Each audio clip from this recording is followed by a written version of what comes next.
Om Namo Bhagavate Vasudevaya. Om Namo Bhagavate Vasudevaya. Om Namo Bhagavate Vasudevaya. Om Namo Bhagavate Vasudevaya. Om Namo Bhagavate Vasudevaya. Om Namo Bhagavate Vasudevaya. Hare Krishna. We're studying Srimad-Bhagavatam, Canto 2, Chapter 7, entitled Scheduled Incarnations with Specific Functions. We're in text 52. I shared the screen, so text 52 should be there. And today's November 29th, 2020. Narayanam namaskritya naram chaiva narottamam devim sarasvatim vyasam tato jayamudirayat. Before reciting the Srimad-Bhagavatam, which is the very means of conquest, one should first offer respectful obeisances to the personality of Godhead Narayan, to Narayan Rishi, the supermost human being, to Mother Sarasvati, the goddess of learning, and unto Srila Vyasadeva, the author. Nasta Praeshu Bhadreshu Nityam Bhagavata Sevaya, Bhagavat Yutamashloke, Bhaktir Bhavati Naishtiki. Hare Krishna. So text 52, chapter 7, canto 2 of Srimad-Bhagavatam. Yata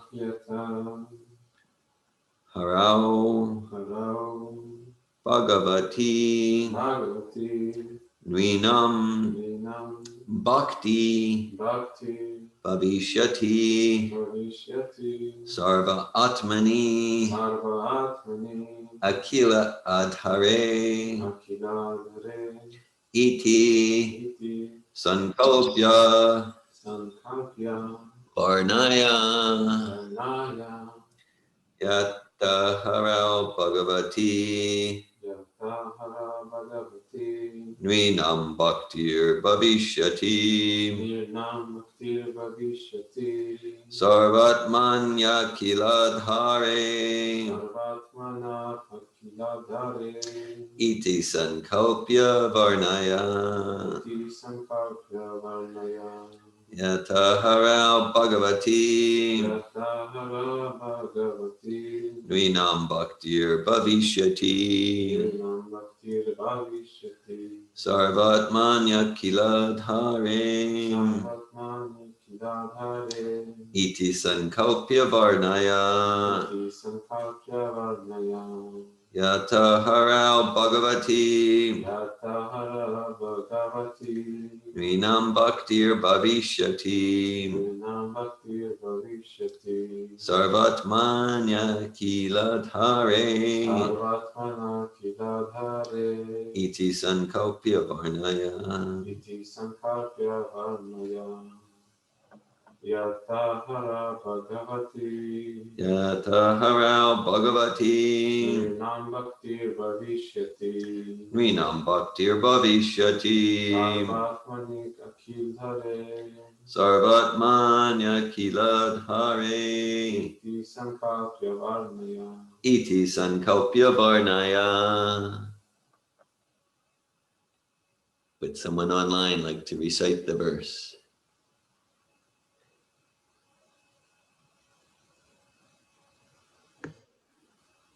Yataharo Bhagavati Nrinam Bhaktir Bhavishyati Sarvatman Akiladhare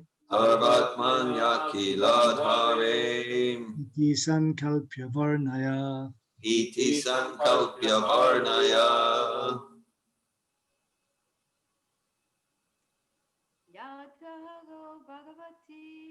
Yataharo Bhagavati Nvinam Bhaktir Bhavishyati Sarvatmanya Kiladhare Iti Sankalpya Varnaya.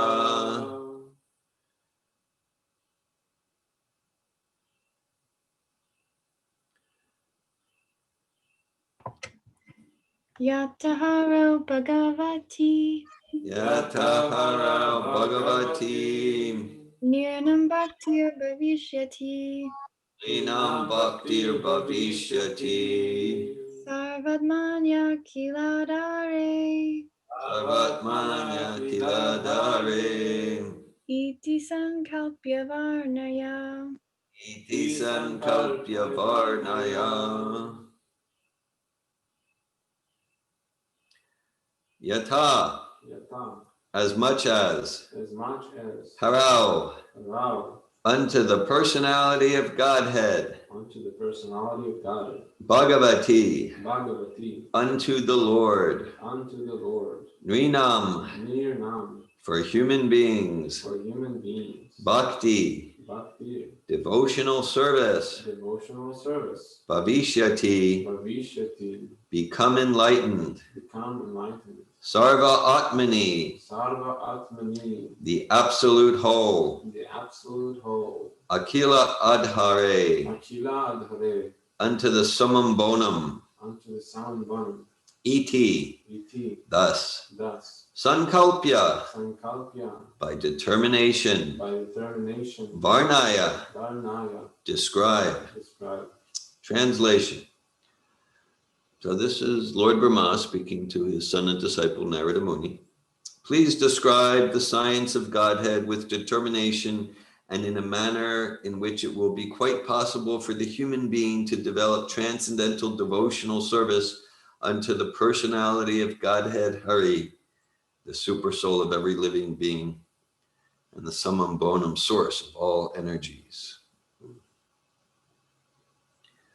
Purport by His Divine Grace A.C. Bhaktivedanta Swami Prabhupada. Srimad-Bhagavatam is the philosophy of devotional service and the scientific presentation of man's relationship with the Supreme Personality of Godhead. Prior to the age of Kali, there was no need for such a book of knowledge to know the Lord and his potential energies. But with the beginning of the age of Kali, human society gradually became influenced by four sinful principles, namely illegitimate connection with women, intoxication, gambling, and unnecessary killing of animals. Because of these basic sinful acts, man gradually became forgetful of his eternal relation with God. Therefore, man became blind, so to speak, to his ultimate goal of life. The ultimate goal of life is not to pass a life of irresponsibility like the animals and indulge in a polished way in the four animal principles, namely eating, sleeping, fearing, and mating. For such a blind human society in the darkness of ignorance, Srimad-Bhagavatam is the torchlight to see things in proper perspective.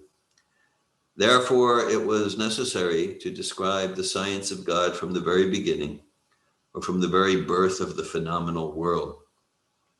As we have already explained, Srimad-Bhagavatam is so scientifically presented that any sincere student of this great science will be able to understand the science of God simply by reading it with attention or simply by regularly hearing it from the bona fide speaker.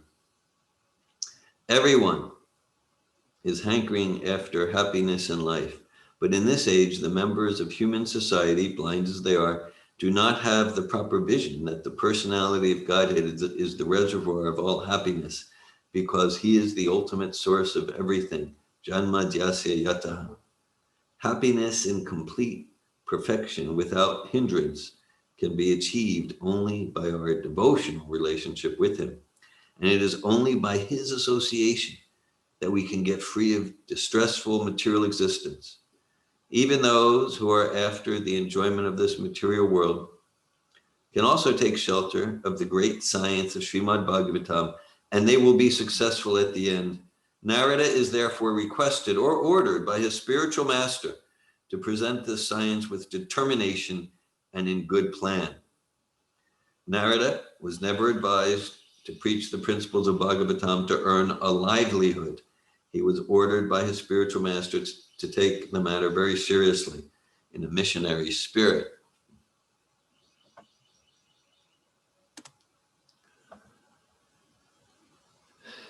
Hare Krishna. Om Ganatimirandasya Gananjana Shalakaya Chakshun Militam Yena Tasmai Shri Gurave Namah Shri Chaitanya Manobishtam Stapitam Yena Bhutale Svayam Rupa Kadamayam Dadati Svapadantikam Vandeham Shri Guru Shri Utapada Kamalam Shri Guru Vaishnavam Cha Shri Rupam Sagrajatam Saganaragnatam Vitam Tam Sajivam Sadvaitam Savadutam Parijana Sahitan Krishna Chaitanya Devam Shri Radha Krishna Padan Saganalalita Shri Vishakan Visham Hey Krishna Karuna Sindhu Dinabandhu Jagatpate Gopisha Gopika Kanta Radhakanta Namostute Tapta Kanchana Gaurange Radhe Vrindavaneshware Vishabhanu Sute Devi Pranamami Hari Priye Vanchakalpatu Yubhyascha Kripa Sindhubheva Cha Patitanan Pavanebhyo Vaishnavebhyo Namo Namaha Jai Shri Krishna Chaitanya Prabhu Nityananda Shri Advaita Gadadhar Shivasari Gaura Bhaktavinda Hare Krishna, Krishna Krishna, Hare Hare, Hare Rama, Rama Rama, Hare Hare. Namo Vishnu Padaya, Krishna Prastaya Bhutale, Srimate Bhaktivedanta Swami Niti Namine, Namaste Saraswati Devi Gauravani Pracharine, Nirvishesha Shunyavadi Paschatya Desha Tarine, Jai Srila Prabhupada. Srimad-Bhagavatam, Canto 2, Chapter 7. Text 52. Yatahara Bhagavati Nrinam Bhaktir Bhavishyati Sarvatmanya Kila Dhare Iti Sankalpya Varnaya. Please describe the science of Godhead with determination and in a manner by which it will be quite possible for the human being to develop transcendental devotional service unto the personality of Godhead Hari, the super soul of every living being and the summum bonum source of all energies. Hare Krishna. So it's November 29th, 2020, and this is a morning Srimad-Bhagavatam class Srila Prabhupada instituted as an integral part of the morning program, class and discussion on Srimad-Bhagavatam. I'm here with Ramachandra Prabhu, and online there's Bhakti Yoga Retreat. I see Mother Malini, and I assume Narayan's there, maybe Eze, I don't know, not now. And then I see Prabhupada House, and there's Bhakti George, and perhaps Saraswati, Hare Krishna. Yes, I see Lakshmi Priya's here. They're in England, Wales, that area of the world. I see we've got Fayanen, Ravi, and Catherine, Hare Krishna, and welcome Garuda, Sarah, Daru, Brahma, Ashwani, Kim, Kristen, and Damayanti, Hare Krishna. And so Prabhupada says here, right here at the beginning of the purport, Srimad-Bhagavatam is the philosophy of devotional service and the scientific presentation of man's relationship with the Supreme Personality of Godhead. At least twice in the purport, Prabhupada uses that term, scientifically. Prabhupada writes, yes, that for such a blind human society in the darkness of ignorance, Srimad-Bhagavatam is the torchlight to see things in proper perspective. And he goes on more times in the purport to talk about Srimad-Bhagavatam. So there's no sense, there's no cause to wonder about what will be the theme of this class. The theme is read Srimad-Bhagavatam. That's it. You might have been wondering, oh, where will this class go? It's a mystery. The theme is very clear. Read Srimad-Bhagavatam. And if we're reading Srimad-Bhagavatam, read it more. That's it, really, but I'll keep speaking. But that's the theme. That's the theme. No cause for unclarity there. No, okay. So read Srimad-Bhagavatam. It's just Prabhupada references in the part we just read of the purport, Krishna Svadhamopagate Dharmagana Dibisaha, Kala Nasham Drishamesha Puranako Duno Ditaha. that this Bhagavatam is as brilliant as the sun. And it's meant to light the way for those who have lost their way in the dense darkness of the Kali Yuga. Just as Prabhupada paraphrases that, Srimad-Bhagavatam is the torchlight to see things in proper perspective. So this verse that we're reading, it's one of those Bhagavatam verses about the glories of Bhagavatam. And there are many of them. It's described. Sadhya Rija Varujate Trakriti Bishushubis Tatkshanat, that by humbly, attentively, submissively hearing Srimad Bhagavatam, the Supreme Lord is revealed within the heart.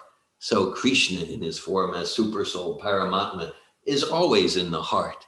And through hearing Bhagavatam with yesterday, Ganashyam Prabhu, he led class and discussion. And it was another verse from Brahma to Narada about Bhagavatam. And Ganashyam emphasized very humbly and potently about that if we have if we're ready to receive Bhagavatam, then we realize we awaken to the presence of the super soul in our heart, and that's success in life. We have, as many of you know, we have so many seminars. We have a coach training school, so many courses, and we often say all the methods, all the skills, all the principles are to support the client or the family member or ourselves, is to support ourselves. The purpose of all the communication principles, skills, is to support ourselves and others to connect with the highest guidance within, which means to support the self, to turn towards itself in self-awareness, to realize who we are as spirit souls, and the self to turn towards the Supreme Personality of Godhead in a spirit of loving devotion. And so Bhagavatam is especially designed to do that. Ganasham yesterday in his class, he referenced Srila Jiva Goswami. In Srila Jiva Goswami's The Sandarbhas, Prabhupada references the Sandarbhas a lot, really. Sometimes it's described Sat Sandarbha, 6 Sandarbhas. Really, there are 7 Sandarbhas: Tattva Sandarbha, Bhagavat Sandarbha, Paramatma Sandarbha, Bhakti Sandarbha, Krishna Sandarbha, Priti Sandarbha, and then the Krama Sandarbha. And so Jiva Goswami establishes in his first Sandarbha, the Tattva Sandarbha, that he basically establishes the best way to know the absolute, the best epistemology is the Srimad Bhagavatam. That he actually describes 10 ways of knowing, 10 epistemologies, and the best is to hear from an infallible source, Shabda Brahman, Vedas, and of the Vedas, so like there's what's called the original Veda, Upanishads, Yajur, Veda, Samaveda. And Jiva Goswami establishes that in this day and age, the Vedas, they're not real accessible for us. The vast majority of them have not come down at all. And even if they've come down, they're untouched. And we're not really able to understand them. Of course, he was speaking like 500 years ago. So, people have gotten a lot smarter. I'm being sarcastic. We're probably a lot less able to understand anything about the Vedas compared to Jiva Goswami's time. And so even in Jiva Goswami's time, he goes, no, really the Puranas are more important, because the Puranas, they are given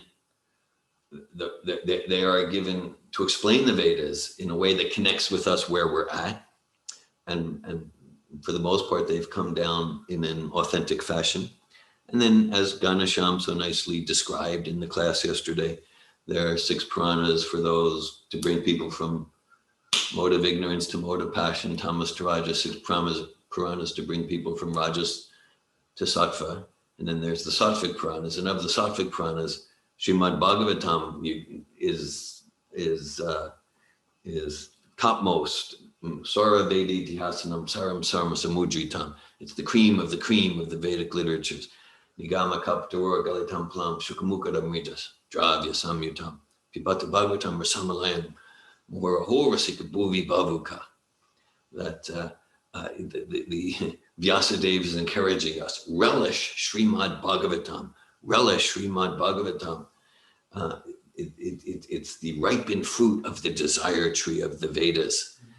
And it emanated from the lips of Srila Shukadeva Goswami, and therefore its taste has become even sweeter for everyone, even liberated souls.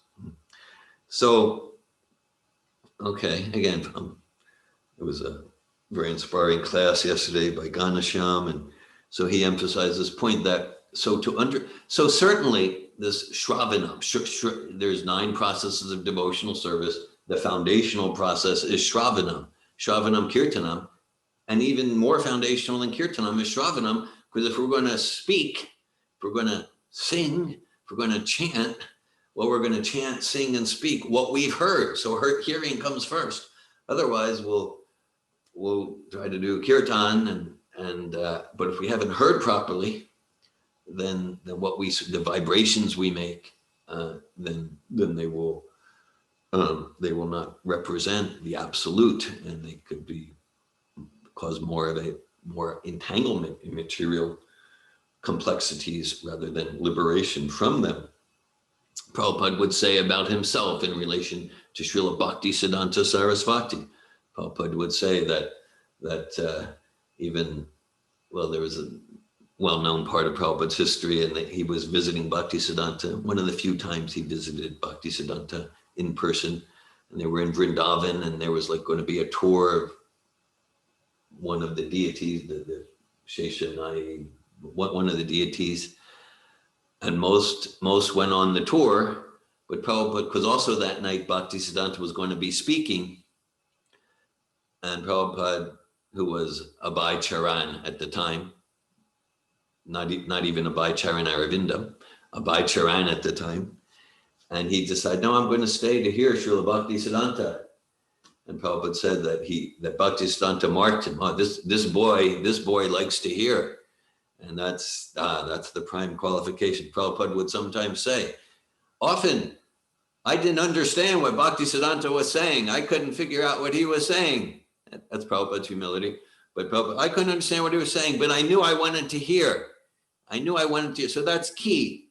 Ganesham was making that point, because it is part of the hearing process to use our intelligence to understand the philosophy and make distinctions. That is part of the hearing process. We don't want to, it can be a sort of sahajya thing to neglect that. Oh, devotional service, bhakti. No, it's not about intellect and understanding. It's about just love Krishna, as if from where we're at. Yeah, just love Krishna. You don't need rules, regulations, morning program every morning. Just love, as if from where we're at. Okay. Anyhow, so it is part of this process of Shravanam to use our intelligence to learn the philosophy and hear it. True. At the same time, whatever we understand or don't understand, the special quality of the Shabda Brahman, of Srimad-Bhagavatam, the special quality of these vibrations, these, let's call it transcendental vibrations, transphenomenal, transcognitive, that whatever we understand or not, each vibration, each word, each syllable, whether it's of the Sanskrit or Prabhupada's purports, each syllable conveys absolute truth. Absolute means truth that is true in all time and space. An example we often give, I say, I'm David Wolf. I'm 59 years old, soon to enter my 7th decade. Okay, I'm from Philadelphia, Pennsylvania, and now I live in North Florida. Okay, so is this absolute truth? Let's examine it. Was I David Wolf from Philadelphia, Pennsylvania 100 years ago? Will I be David Wolf from Philadelphia, Pennsylvania 10 billion years from now? 10 billion might seem like a long time, but compared to cosmic time, 311 trillion, 40 billion years is the lifetime of the universe. And even that 311 trillion number, that's not even a lightning flash compared to the eternal life of the soul. So absolute truth. Oh, I'm not this body, I'm spirit soul. Jivara Srupahori Krishnara Nityadas. The eternal science of bhakti, this is true in all time and space. So each syllable conveys absolute truth, and it is non-different from the truth that it conveys. So even whether we were understanding with our intellect or not, and again, we should be determined to try to understand with our intellect. That is part of the process. We don't want to minimize that. We're meant to be philosophers, and we don't want philosophy to get in the way of heartfelt devotion. So each syllable of the Bhagavatam is identical with the truth that it's conveying. And therefore, just to be exposed to it, whatever we understand or not, is transformational. That's why Prabhupada uses this term at least twice here, and use it in the, he has one of his books, Science of Self-Realization. A science of self. Science means it's not just, I believe, so I'm a Buddhist. Well, but last year I believed this, so I was a Christian, and then now I believe this, so I'm a Hare Krishna. It's not about what card are we carrying. It's not about a group identification. It's not about I believe. It's about what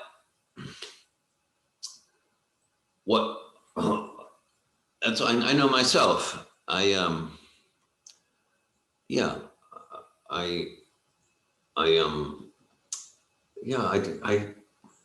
not comfortable to identify myself as like I'm a Hare Krishna. I'm comfortable and enthusiastic to identify myself that I practice a process of self-realization and God realization called Bhakti Yoga.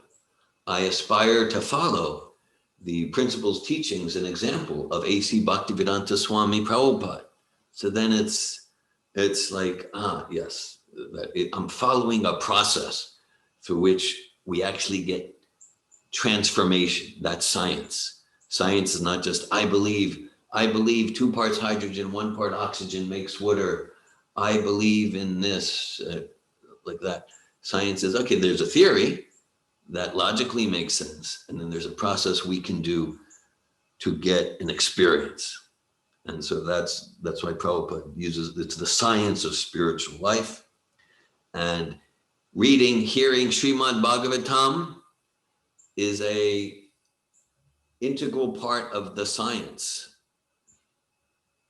Yesterday we shared briefly in the class. So we're speaking here of Bhagavatam in a specific sense.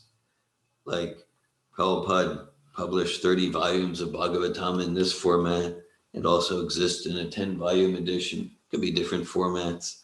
We're speaking about the Srimad-Bhagavatam given to us by Srila Prabhupada, perfectly representing the 6 Goswami, Sri Chaitanya Mahaprabhu, Srimati Radharani, Brahma, Narada, Sri Krishna himself.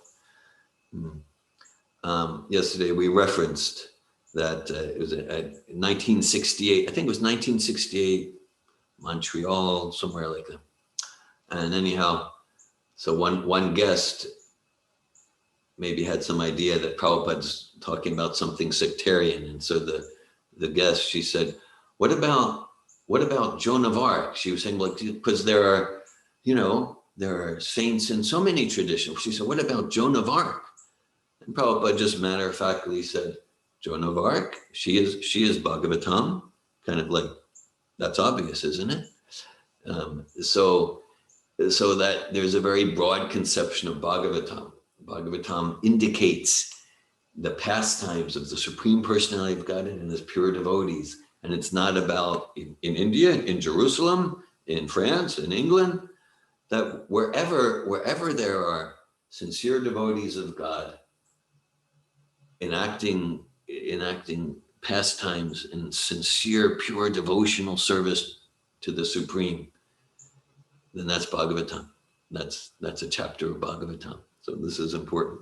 This is an important, broad perspective.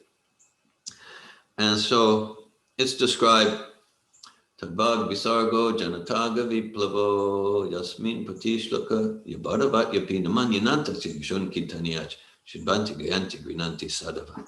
That's a verse by Narada Muni. He spoke that verse to Vyasadeva. Here Narada Muni is hearing this verse from Brahma, the verse we read today.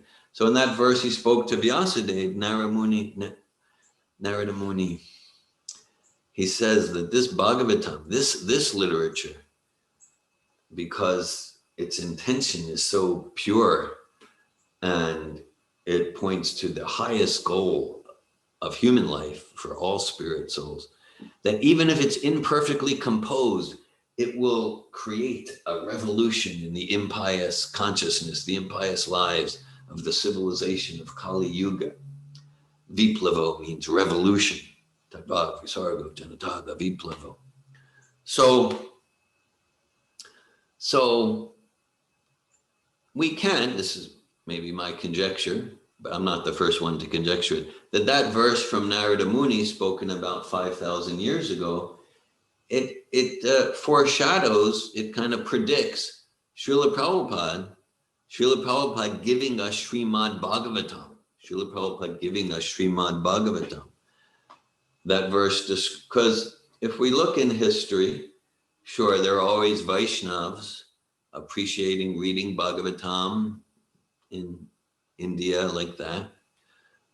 But we don't see the Bhagavatam inspiring a revolution in consciousness until Srila Prabhupada came.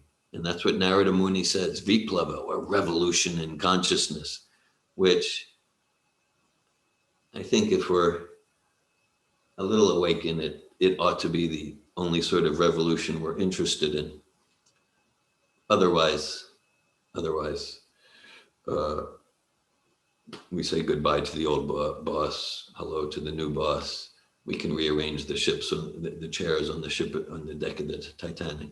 But a revolution in consciousness, because everything, all the greed, all the lust, all the senseless violence, all the brutality, all the envy, all the jealousy, it starts with consciousness.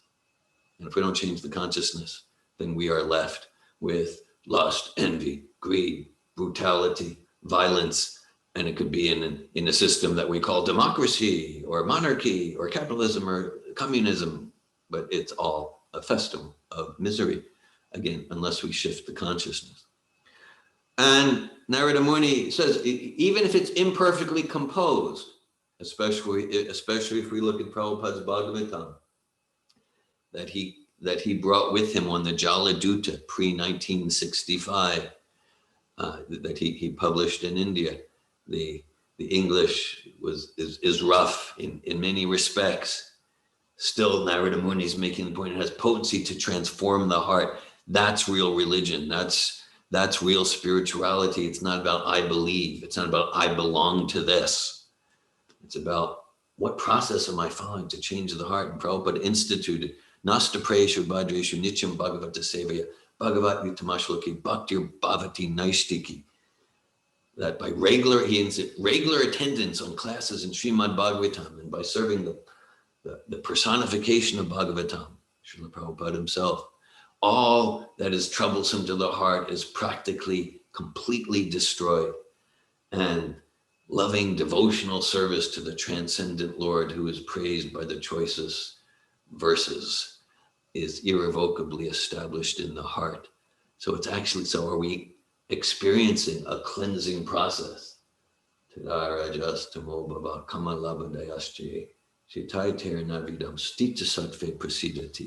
Through this process, of which hearing Srimad-Bhagavatam is an integral part. Srimad-Bhagavatam, the natural follow-up book to Bhagavad Gita, then the effects of rajas and tamas, greed, lust, envy, material anger, that the spirit soul becomes transcendental to these. And this should be interesting, like, yeah, I'm suffering so much, just by all these material desires that keep me in lust and greed and envy and apathy and depression. And so here's a process of which Srimad-Bhagavatam is an integral part, to which I can become actually free and happy. Actually free and happy. And so Srila Vyasadeva, the compiler of all the Vedas, I expect many of you know the story. Vyasadeva and Narada Muni, Vyasadeva compiled the Vedas. And if you, to learn the story, I encourage you to read the first canto of Bhagavatam. Chapters 4 to 7 of the first canto are about how the Bhagavatam came into being. And so Vyasadeva, he was feeling dejected. His spiritual master Narada Muni came and said, what's the problem? You're depressed, I can see. Vyasadeva said, I'm paraphrasing, but essentially said, I know that you have deep empathy. You don't even need to ask me. You know what's going on. And Narada Muni says, you're right. I can see what's happening. You created all this literature with Narada Muni described as Vyasam Tirtham, a pilgrimage place for crows. Now you say, well, was Vyasadeva writing some cheap romance novels or something? I mean, he was writing the Upanishads. He's writing the Rig Veda. When I say writing, it's more like he's compiling. These are eternal literatures. So it's not like modern day writing, but he put it in written form, right? And we can look at that, like till 5,000 years ago, anthropologically, there's no evidence of writing. So the interpretation of that data is that people got smarter and then they learned how to write. So we can take the same data, the same fossil record, anthropological findings, and interpret it differently. That, yeah, according to the Vedas, till then, everyone was a Shrutidar. Hear something once, remember it for the rest of our lives. That's Shrutidar. And so as devolution happened, not evolution, as devolution happened, and people became more dull and lower modes of nature, then they needed to invent, pencils and papyrus. And as things devolved even further, we get into keyboards and laptops and then texting. Oh, okay. So I know it's just different interpretations of the same data. Of course, technology can be used for the highest purpose of human life.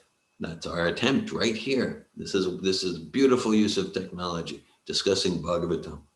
So we're certainly in Bhakti Yoga not against technology, simply against, simply advocating to use all of Krishna's energies in Krishna's service. So this is a process, and so we're encouraged, just like we're encouraged to follow, to chant Hare Krishna Mahamantra, Hare Krishna, Krishna Krishna, Hare Hare, Hare Rama, Rama Rama, Hare Hare, with the Dritavrata. Prabhupada uses that word here. He was ordered, Narada is therefore requested or ordered by a spiritual master to present the science with determination and in good plan. Satatam Kityantumam. Namasyantas. That verse uses Dritavrata. Yatantascha Dritavrata. Namasyantas Chamam Nicham. Nichayukta Upasate. Yatantascha Dritavrata, which I wouldn't be surprised if the English word determination comes from the Sanskrit drita, with a vow of determination. So we're encouraged that if we really want to make progress each day out of drowning in the ocean material existence, to follow with a vow of determination these sadhana principles. It's described about the 6 Goswamis. Sankhya Purvaka Namagana Natibi Kalavasani Krita Nijaha Raviharakadi Vijitam Chatyanta Dina Chaya Radha Krishna Gunasmite Madhurimanandena Samohita Vande Rupa Sanatana Ragu Yoga Shri Jiva Gopalaka. That the six Goswamis, with a commitment, with Tridavrataha, Sankhya means numerical commitment. They chanted Hare Krishna, they offered obeisances, they engaged in sadhana. And they didn't even need to, because they were on that platform of spontaneous love of Krishna. But to set an example, with a numerical commitment, they performed their sadhana, and through such devotional activities, they conquered over sleeping and eating. That would be nice. They conquered over sleeping and eating. They were always meek and humble, enchanted by the remembrance of the pastimes of Sri Sri Radha and Krishna. So our stages of consciousness gradually rises through following a commitment. Otherwise, just like I'll chant Hare Krishna, I'll chant japa when I have this pure, authentic feeling to do so. Okay, so I mean that's nice. But I probably won't get very far. I probably won't get very far. To advance, Ganeshan gave the example yesterday in sports.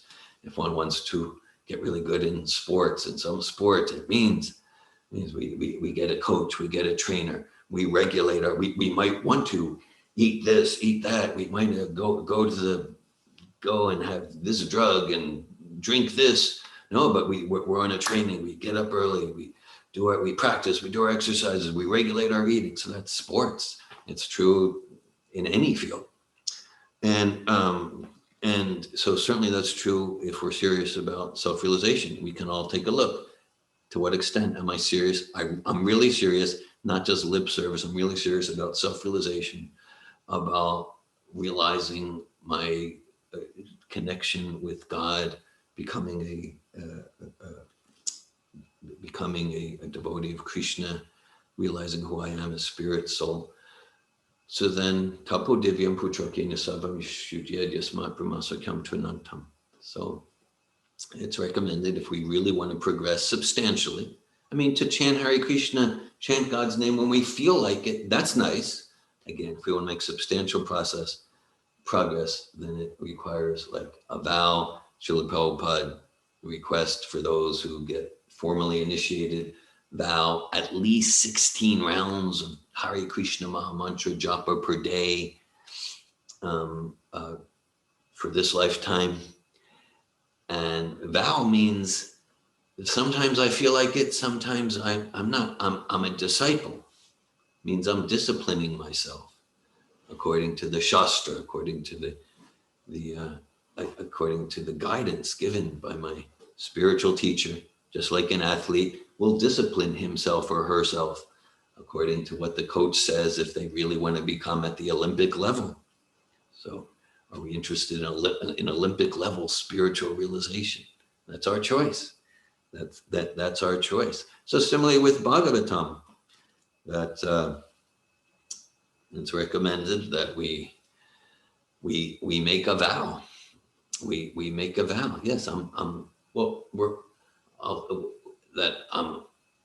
endeavoring to follow Srila Prabhupada. I'm committed to read all of his books. I consider he has 54 major works, and then they're all fully transcendental, and then with 54 major works with are not like transcribed lectures. And I'm in a reading project now. I'm reading through the transcripts of Prabhupada's Bhagavatam lectures, and so this is recommended if we want to solidly progress in Krishna consciousness. Read all of Prabhupada's books. We're focusing here specifically on Bhagavatam. As if you look like 54 books, And again, see, it's like, it's not just about reading, because this is, again, it's a trans-mental activity. It's transcognitive. Whatever we read, our intellect gets philosophically enriched, and our consciousness gets cleansed and transformed. We're associating, in reading Bhagavatam, we're associating with Lord Brahma, we're associating with Narada Muni, we're associating with Sukadeva Goswami. Srila Vyasadeva, after compiling all the Vedas, he was despondent. On the advice of his spiritual master Narada Muni, Bhakti Yogi Namanasi Samyak Pranihite Male Apasya Pusham Purnam Mayam Chat Tat Ahitukam. He went to a trance of bhakti, and he understood the interrelationship of all the elements of the absolute truth.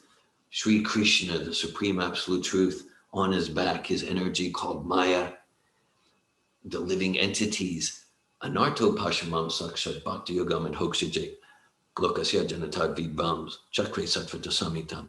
And the living entities were suffering. The root cause of the suffering, the root cause of the anxiety, misidentification of the eternal spirit self with temporary matter, covered with all these anartas, lust, anger, greed, envy, jealousy, insecurity, laziness, complacency, manda sumanda mateo. And Vyasadeva saw clearly that the solution is for the living entities to engage in bhakti yoga and achieve their real bliss and happiness. And he saw that in Kali Yuga, smart as we are, we wouldn't get it. We would miss it. We would miss it. So as a result, what did Vyasadeva do? He wrote this book. Of course, he's really revealing transcendental knowledge. It's not writing a book in the ordinary sense. He wrote the Bhagavatam. Lokasya Janatad Vidams, Chakre Sattva Samitam. So we can, yeah. Now Prabhupada talks about hearing and reading. He talks about both here. And so hearing Prabhupada's lectures, yes, it's the same as reading Bhagavatam. Still, I'm reading the transcripts of his lectures. When I drive in the car, I like to put on a lecture of Prabhupada. When I'm preparing prasadam or washing the dishes or honoring prasadam, I like to put on a lecture of Srila Prabhupada, because if I don't put on a lecture of Srila Prabhupada, my mind almost invariably goes to nonsense. So it's transformational. And I want to say that for myself, because it's an important principle that, like, now I am spending time with Srila Prabhupada. That's what I'm doing. See, that's different than I'm driving to the market and I'm going to hear Prabhupada. And that's a wonderful thing to do while driving to the market. And at the same time, or I'm washing the dishes, I'm taking prasad, and I'm hearing Prabhupada. A Bhagavatam lecture, Bhagavad Gita lecture, wonderful, wonderful. And it's also different than now I'm taking 10 minutes, 15 minutes, half an hour, and I'm not doing anything else while listening to Prabhupada. I'm focused on reading Prabhupada's books. I wish I did clear more time. Now I'm just listening to a lecture of Prabhupada. We do that sometimes in morning program. I think we should do it more. The Bhagavatam class is we hear Prabhupada speaking a lecture on Bhagavatam. So I just want to make that distinction. Yes, let's hear Prabhupada's transcendental vibration as much as possible and arrange our lives so that we have at least some time each day, some significant time each day where I'm reading Prabhupada's books and it's not like what I'm hearing Prabhupada, but while I'm doing something else. So I just want to make that distinction.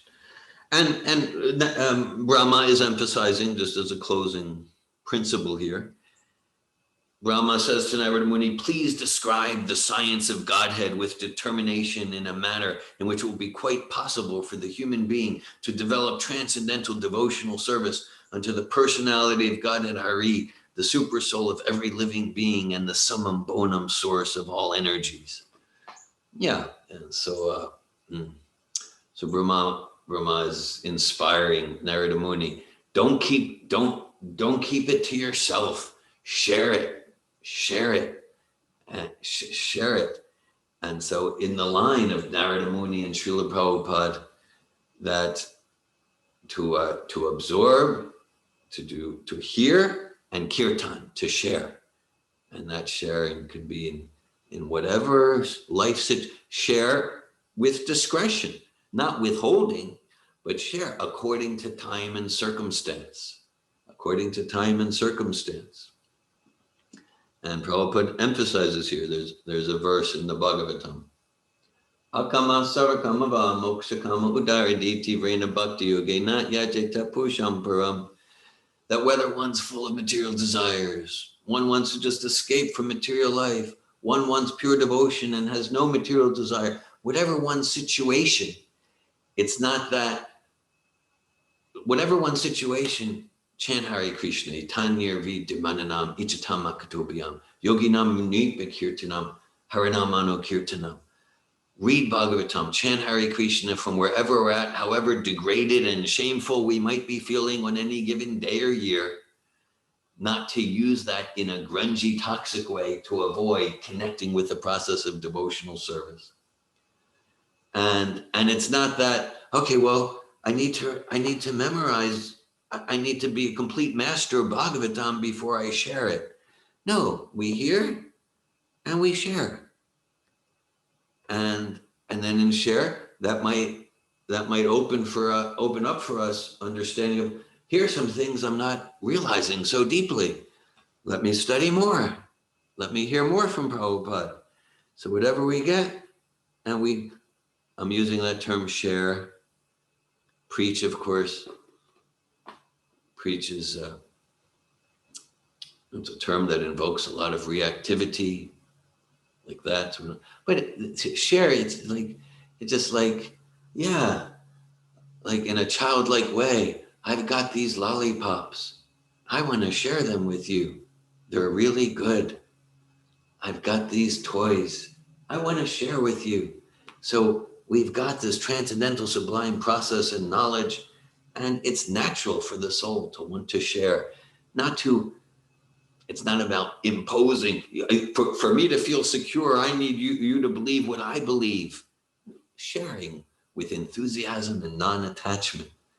This text 52, chapter 7, canto 2 of Srimad-Bhagavatam reads, Yatahara Bhagavati Nrinam Bhakti Bhavishyati Sarvatmanya Kiladhare Iti Sankalpya Varnaya. Please describe the science of Godhead with determination and in a manner by which it will be quite possible for the human being to develop transcendental devotional service unto the personality of Godhead Hari, the super soul of every living being and the summum bonum source of all energies. Hare Krishna, thanks for listening. Thanks for your attention. I welcome at this time any comments, realizations, or questions.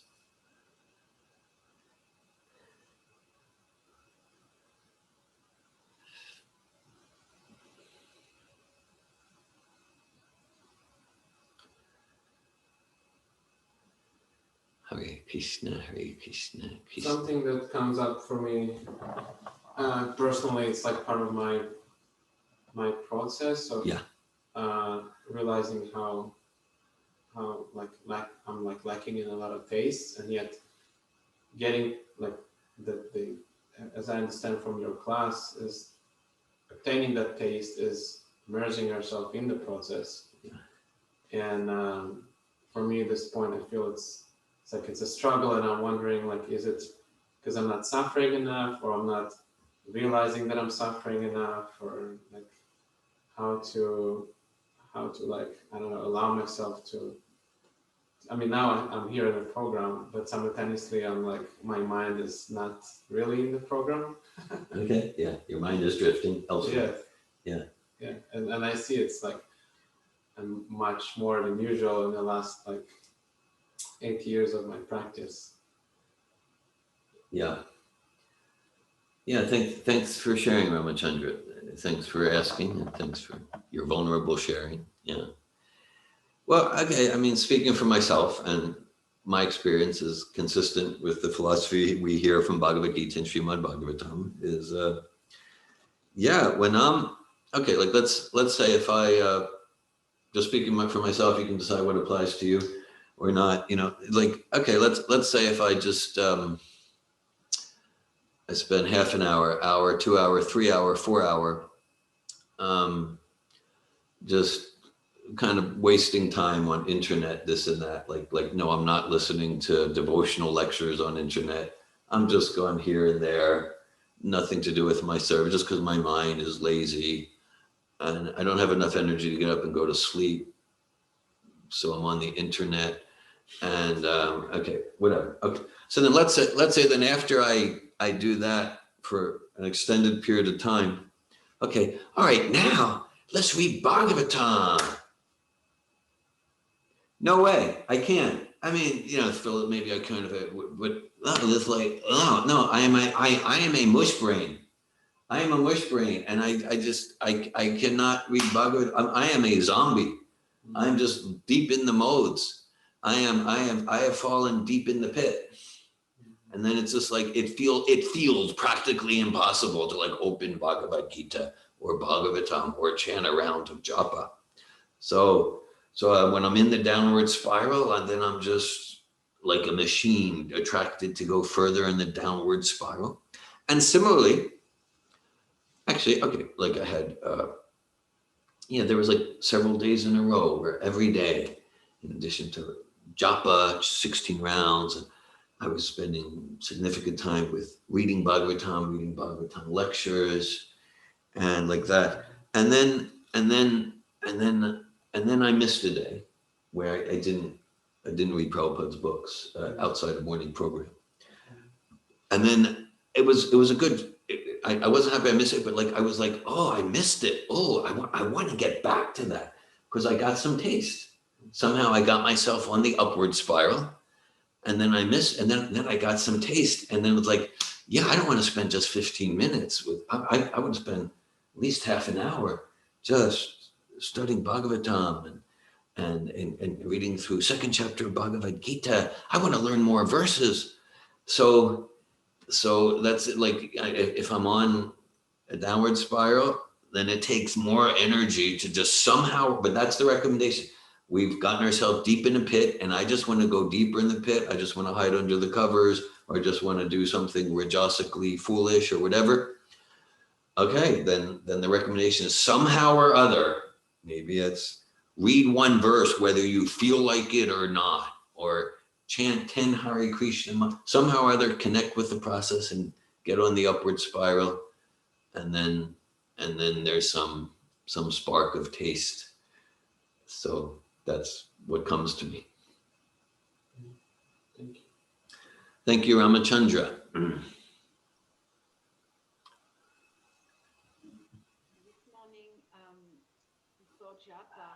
Hare Krishna. Hare Krishna. Kim, yeah. Hi. I just wanted to make a comment. First of all, that I really loved class. It was very beautiful. And I guess I answered my own question as I was listening. But, one of the things it brings up for me is from the time I was born, I've always heard you have to love God with your whole heart, your whole soul, your whole mind. And then I always think, how do I do that? I want to do it. I have a desire, but I never feel like I'm there at all. But then I answered it myself, because as you're speaking, the only way is to just keep learning and listening to Krishna stories and listening to Krishna. And then I guess the attachment will come from, and I'm not doing it enough. That's the end result, answer, So I say how, and then I say, you're just not learning enough about Krishna, because the more you learn, you'll definitely fall in love. I don't know. So that's the only thing it brought up for me, but it was very beautiful. I appreciated the class a lot. I don't know if there's even a question there, but thank you. You said, I don't know. It sounds to me like you do know. And I appreciate your response to your heart's question. And that's it. Yeah, like in any spiritual tradition with some genuineness, yeah, in the Hebrew from the Old Testament, V'ahavta et Adonai Elohecha b'kol levavcha, b'kol nafshcha, b'kol modecha. That's like the Maha Mantra from the Old Testament. Love God with all your heart, all your soul, all your might. And then here with Bhagavatam, with this process given by Srila Prabhupada representing Vyasadeva, we have a process how to do it. You mentioned read Krishna book. And by the way, Krishna book is Bhagavatam. It is the 10th canto of Bhagavatam. Read Krishna book. And it's a process of how to it doesn't have to be gradual, but generally it is. How the process, the scientific process of how to come towards loving God all the time. So thank you, Kim. Malini? And Malini, I was hearing you, but your voice was a bit faint, just so you're aware. Okay, I was wondering if you were hearing me or not. Do you hear me now? Yes. Okay. I appreciate Kim's comments. Yeah, it's about listening. And I can see when I spend more time hearing, listening, and focus on my service and nowhere, then naturally my mind goes there. My mind goes into thinking of Krishna, or thinking of the philosophy, or thinking of my service. And then if I put in my mind something else, then that's where my mind goes. That, like, I feel like the mind is a sponge, and it just, I absorb all the water I'm giving it to. So if I'm giving it mundane, internet, news, whatever, stories, gossips, soap opera, whatever, then that's what my minds give me. And I can see at night, because I don't sleep a lot, so I have a lot of time with myself at night. And I can see like where my mind goes, and I can observe it a lot at night. That's what I do. I observe my mind. And and there is such a correlation between what I do during the day and what my mind is giving me. I just appreciate Kim's point, is that the more, and your point, dear Govinda, the more we absorb ourselves, the more we like the mind, sponge of the mind, absorb transcendental knowledge, the more that's what our mind is going to be regurgitating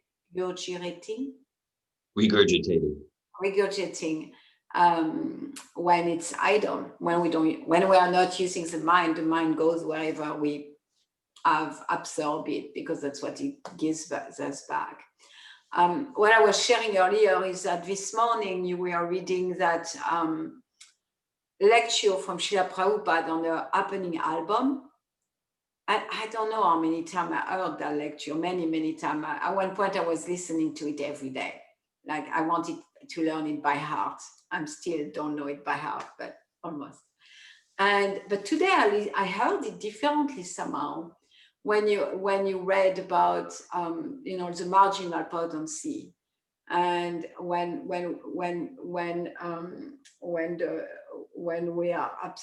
marginal is absorbed in a superior energy, then it's a natural happy state. And I heard it before as something in the future. That's going to come in the future, that happy natural state. But then this morning I heard it, and it's connected with Ramachandra's question. I heard it differently. I heard it, that natural state of being, the happy state of being, I have experienced it. I have experienced unconditional happiness, like happiness that doesn't have a cause, that I cannot retrace cause, and that's doesn't seem karmic either. Like, of course, all our happiness and distress doesn't have a direct cause. We always attach a cause, like we try to find a cause. Like if I'm unhappy, I cannot just simply be unhappy. I will need to find something around me that match my emotion. But I was just thinking of that in that lecture that you were reading this morning, the happy state, the natural happy state. And now when we give ourselves to the process, we have glimpse of that happy natural state. And it doesn't need to be in the future. We can apply it like we are marginal potency. And as marginal potency, we can choose between the inferior energy of the Lord or the superior energy of the Lord. And when we absorb ourselves to some degree to the superior energy of the Lord, then we can have glimpse of our natural state of happiness. Thanks for that, Melanie. Yeah, there's so much in your sharing. Thank you. Yeah. One thing, the point of the sharing, kind of like the underlying your sharing, is that you've either heard the transcript or heard Prabhupada speak that lecture maybe more than 100 times. I mean, like really a lot. And you got fresh realization, like really like a whole different paradigm of realization this time. And that's a characteristic of truly spiritual literature. It's ever fresh. It's not stale, not stagnant. Yes, I've read through all of Prabhupada's books many times, and whether it's Bhagavatam or now we're in chapter 2 of Bhagavad Gita, and then each time it's just like, wow, that wasn't there the first 12 times, I'm sure. And so it's ever fresh, and it's spiritual is ever expansive. And then, yeah, that's it. So like wherever we are in the pit, maybe we're not doing too bad, or we're really in some deep pain and whatever. We chant Hare Krishna, and then what you share, Molly, reminds me of the principle in this process of bhakti. The journey is the goal. So it's true. The goal, the goal is that steady stage of spiritual bliss, love of Krishna, unconditional devotional service, steady. At the same time, even if for a few seconds we chant Hare Krishna, then the soul has achieved the goal, and the soul's experiencing its natural happy state, happiness without a cause. It's the soul fully on contract, to use that advanced course term. Thanks for your sharing. Hare Krishna, dear Govinda. I have a question. Yes, Faina. I appreciated the class, and then I got stuck on the bit where you were sharing about when listening, for example, to lectures with Srila Prabhupada, like to have that consciousness of I'm spending time with him, to be intentional about it, and not like, oh, I'm just doing this alongside other things. So that I got stuck there because it triggered me. And then I hear it all or nothing. So I'm trying to reconcile, like, how do I listen? Because I enjoy, so in my case, for example, I like working out at the gym for my health and well-being, physically, emotionally. And I started listening to lectures while I'm working out. And so, for example, now I really enjoy going because it's like, I get to listen to a lecture while I'm working out. So it's shifting my perspective of, yeah, I get to work out, but I also really, like, that's my time. And then part of me is like, well, no, then I'm not doing it right if I'm sort of, if I'm not like completely focusing on the lecture, if part of my mind is on, okay, what am I doing or what my body's doing? So I'm just trying to, and then of course I know the principle of start where you're at and blah, blah, blah.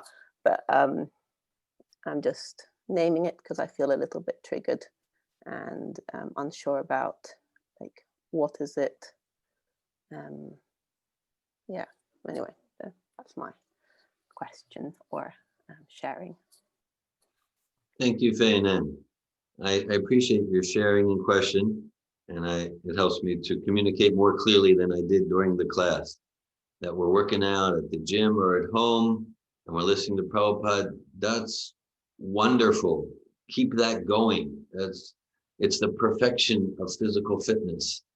It's wonderful. We're driving. It's just like, so what I was sharing is this. I was encouraging this and that, not at all a this or that mentality. So there were whatever, working out, and people jogging, listening to Prabhupada, working on the machines, and whatever it is, listen to Prabhupada. Yes, no, there's we completely encourage that. We completely encourage them. And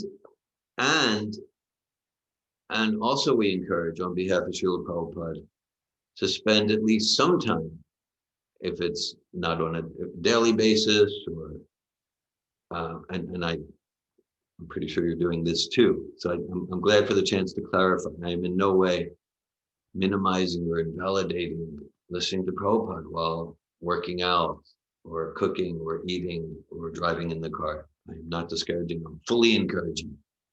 Thank you. And to spend some time regularly, daily, maybe weekly, sometime regularly, reading Prabhupada's books. Because when we're reading Prabhupada's books, then it's me. I'm making decision. I'm spending time with Prabhupada. It doesn't mean that when I'm listening to Prabhupada while I'm driving to the market, that's discouraged. No, I fully encourage that for myself and you and everyone. And simultaneously, also, I want to make it important. And maybe it's 5 minutes a day, 20 minutes a day to read Prabhupada's books, because at least when I'm reading, I'm not also doing something else. So let's call it, it's a different dimension of cultivating my relationship with Srila Prabhupada. And the dimension of listening to Prabhupada while working out or washing dishes, that's wonderful. We're not in any way criticizing that. Malini, you had a comment? Yeah, because I felt similar to Fayan, and I felt deflated and discouraged because I also love to listen to Prabhupada while I'm doing something. And it's something I really love and I feel good about. And yeah, when you share that, at first I felt also deflated and discouraged. And then I understood that, oh no, he's not saying that. What he's trying to say is that it's nice to do that and to also spend fully attentive time with Srila Prabhupada's books, which is not anymore.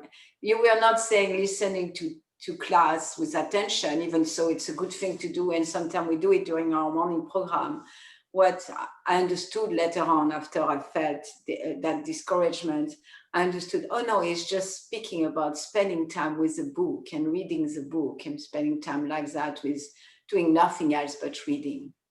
So I just want to echo that. I at first, that's how I felt, and after I understood what you were saying, which was about spending time with the books, spending time with Prabhupada in that way. And I see, Daryl, you have a comment. And first I'm here, Fayanen, what's happening for you? I just wanted to say I appreciate the response and or. Like it's not and or, it's not or, it's and. And I'm just also realizing for me there's an aspect of my psychophysical nature of, if it's the hearing, I find it harder I want to be physically engaged doing something while I hear. It takes more attention for me to be still and hear. My nature is, if I'm physically doing something, I actually hear better. Whereas reading using visual, I can be still and absorb through reading.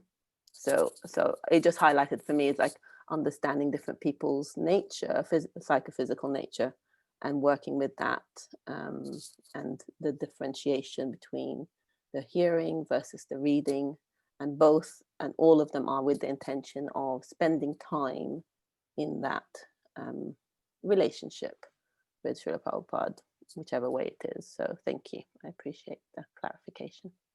Thank you, Fayanen. Thanks very much. Yeah, I appreciate it. And I'm hearing that when you're like physically active in some way and you're hearing Prabhupada's vibration, you actually absorb it more than when you're sitting down and trying to focus on reading. As you said, we have different psychophysical natures. Thanks for sharing that. That's a very salient point. I'm reminded in a recent group coaching session, you were there, Fayanen, I mentioned the author Marshall McLuhan, the Canadian philosopher, popular especially about 50 years ago. And I mentioned his saying, the medium is the message. And okay, so what you shared relates to, because he was saying one of his books is called The Gutenberg Galaxy. Gutenberg, of course, invented the printing press. And McLuhan's point, which is consistent with your point, also consistent with Veda's, is that before the printing press, absorbing knowledge, it was multi-sensual. It was all the senses were involved. The sense of hearing, the sense of physical activity were all involved in absorbing and receiving realizations. And he said from the time of Gutenberg, when the whole process of reading became more widespread, literacy and things like that, then knowledge became more and more just about the visual sense, and it changed the whole approach to knowing for humans. So I was reminded of that hearing your sharing. Thanks for your personal sharing. Thank you, Feinen. Dhira Brahma.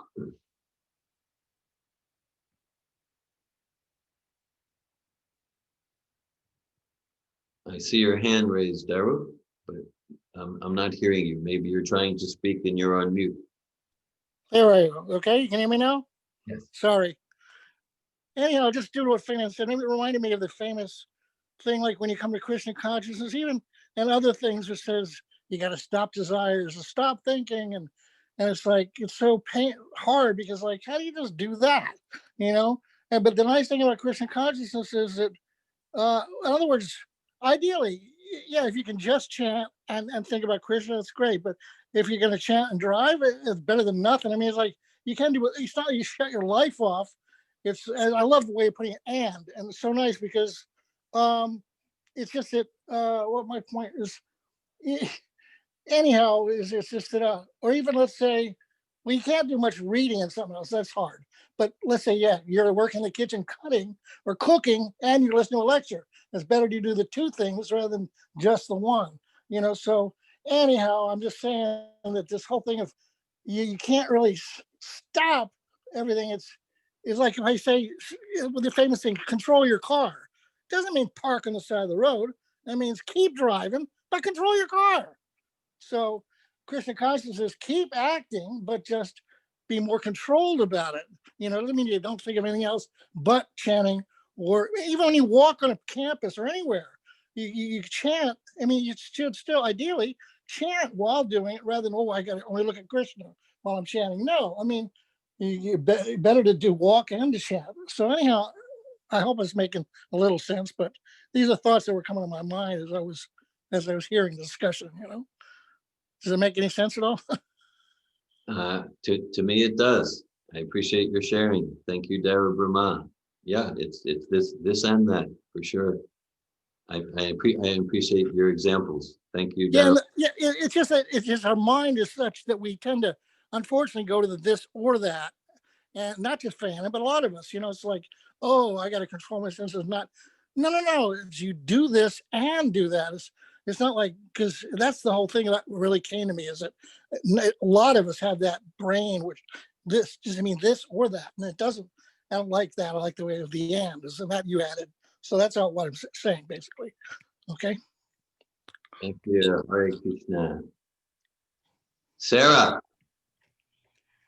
Hi Krishna, I can definitely relate to having a this or that brain, and I was just appreciating that what I heard in the talk was like, if I'm driving and listening at the same time, maybe I could shift my thinking to like, I'm driving to the market and listening is secondary to like this listening is first primary, and then I'm just doing my human life as second to that. So I don't have to necessarily change what I'm doing, but I could shift inside how I'm holding it. That's great. I like that I find that personally helpful. That just, it's a shift of paradigm. Externally it might look the same, but internally it's quite a transformation. Rather than while I'm driving to Gainesville, I'll also listen to Prabhupada. no, the main thing for this next half hour is I get to hear Srila Prabhupada, and also secondarily, I'm driving to the market like that. Thanks very much for that, Sarah. I wanted to just say a quick comment that listening to Srila Prabhupada is even more personal than reading. So, and when I heard you first say to experience listening to Srila Prabhupada, spending time with Srila Prabhupada, I just experienced you as emphasizing that Srila Prabhupada is alive and available to associate with, and just to shift, whether you're reading or hearing, to shift your consciousness to experience like he really is speaking directly to you. There, there's a personal relationship. Thank you. Thanks for sharing that in whatever form, lectures, book, following his instructions, that yeah, we're associating with Srila Prabhupada in a personal way. And I appreciate, yeah, that when you're hearing his voice, it's a special personal connection that you're experiencing with Srila Prabhupada. Thank you, Damayanti. Thank you.